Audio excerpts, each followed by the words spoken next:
લોકમત ન્યૂઝમાં આપનું સ્વાગત છે। વડોદરા મહાનગરપાલિકાની તાજેતરની ચૂંટણીમાં ભારતીય જનતા પાર્ટીએ 69 બેઠકો સાથે ભવ્ય વિજય નોંધાવ્યો છે। જો કે હજુ સુધી નવા ચૂંટાયેલા પ્રતિનિધિઓએ વિધિવત રીતે પોતાનો કાર્યભાર સંભાળ્યો નથી, ત્યારે શહેરમાં પ્રજાના પ્રશ્નોને લઈને અસંતોષ ઊભો થવા લાગ્યો છે। ચૂંટણી પહેલાં જનતા વચ્ચે જઈને વચનો આપનારા ઉમેદવારો હવે સમસ્યાઓના નિરાકરણ માટે આગળ કેમ નથી આવી રહ્યા તે પ્રશ્ન લોકોમાં ઉઠી રહ્યો છે। શહેરના સમા વિસ્તારમાં આવેલી રિધમ હોસ્પિટલ પાછળની સોસાયટીઓમાં વર્ષોથી ચાલતી આવતી મૂળભૂત સમસ્યાઓ યથાવત છે। આ મુદ્દે સ્થાનિક જાગૃત નાગરિક દેવેશ દવે દ્વારા તંત્ર અને સત્તાધીશો સામે ખુલ્લો આક્રોશ વ્યક્ત કરવામાં આવ્યો હતો।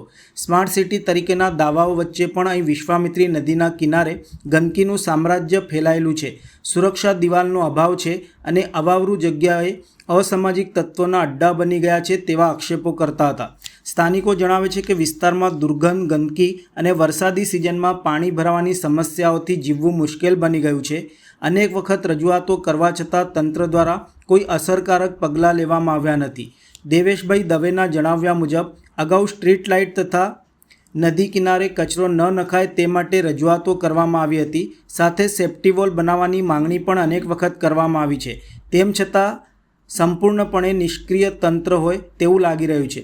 સ્થાનિકોમાં આ વાતને લઈને પણ નારાજગી છે કે તેઓએ ભાજપને મુખ્યત્વે વડાપ્રધાન નરેન્દ્ર મોદીના નામે મત આપ્યા હતા, પરંતુ સ્થાનિક ઉમેદવારોની ઓળખ કે તેમની કામગીરી અંગે વિશ્વાસનો અભાવ જોવા મળે છે।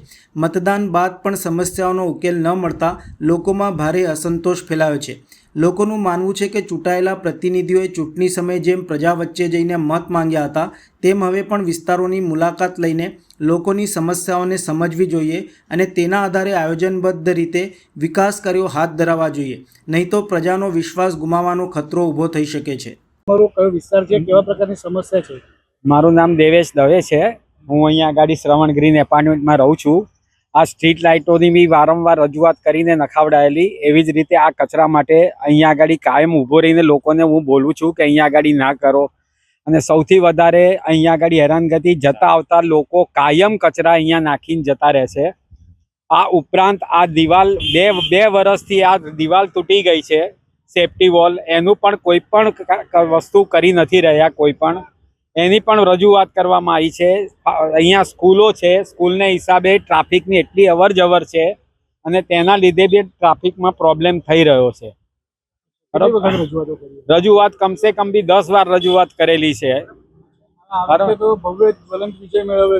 એ વિજય વોટ જ ખાલી અમારે આપવાનો છે, બીજેપી ને વિજય કરાવવાની છે, પણ બીજેપી અમારું કોઈ દિવસ કામ કરી રહ્યું નથી। બરોબર, કેટલો વિરોધ કરવો, આપણે સનાતની રીતે એમનો જો વિરોધ કરીએ તો આપણે ખરાબ દેખાઈએ, તે છતાં પણ અમે એમને વારંવાર રજૂઆત કરી છે કે આ કચરાના ઢગલા અહીંયા નહીં નખાવડાવો, તો બી અહીંયા જ નાખે। વિશ્વાસ તો રાખીએ જ છે, મોદી સાહેબના હિસાબે વિશ્વાસ રાખવો જ પડે છે। અહીં કોઈ બી કેન્ડિડેટ હોય જીતે છે મોદીના નામથી જ જીતે છે, બાકી પોતાનું કોઈ કાર્ય કરતા નથી। વારંવાર કીધું છે કે અહીંયા બમ્પ બનાવો, અહીંયા સોસાયટીની બહાર જતા કાયમ એક્સિડન્ટ થાય છે, પણ બમ્પની વ્યવસ્થા થતી નથી। મારું નામ દેવેશ દવે છે અને તમે આ સેફટી